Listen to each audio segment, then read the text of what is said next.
Hello everyone, তোমরা দেখছো মামনি blogs. আজকে আমি বানাবো ভেজিটেবিল চপ, নিরামিষ ভেজিটেবিল চপ, একদম দোকানের মতো খাস্তায় মজবুত।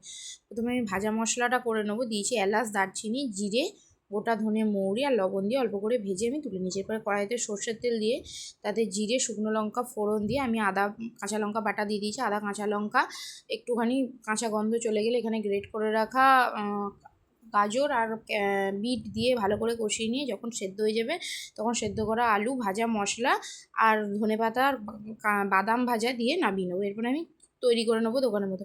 প্রথমে আমি কর্নফ্লাওয়ারটাকে জলে গুলিয়ে নেবো আর নিয়েছি এখানে ব্রেড ক্রাম্ব, তাতে দিয়ে দেবো নুন, আর কর্নফ্লাওয়ারটাতেও নুন আর গোলমরিচ গুঁড়ো দিয়ে দিয়েছে। প্রথমে আমি চপটাকে তৈরি করে শুকনো ময়দায় প্রথমে একটুখানি হালকা করে কোট করে নেবো, তারপরে দিয়ে দেবো ওই যে কর্নফ্লাওয়ারগুলো জলে, তারপরে বিস্কুটের গুঁড়োতে আমি এখানে দুবার করে করেছি, তোমরাও করবে। দুবার করে করলে জিনিসটা মজমচে আর খাস্তে হবে। দেখতে পাচ্ছ প্রত্যেকটা প্রথমে আমি শুকনো ময়দায় করেছি, তারপরে কর্নফ্লাওয়ারে, তারপরে এখানে যে বিস্কুটের গুঁড়ো, তারপরে একে একে আমি তেল গরম করে তাতে লো টু মিডিয়ামে রেখে একে একে চপ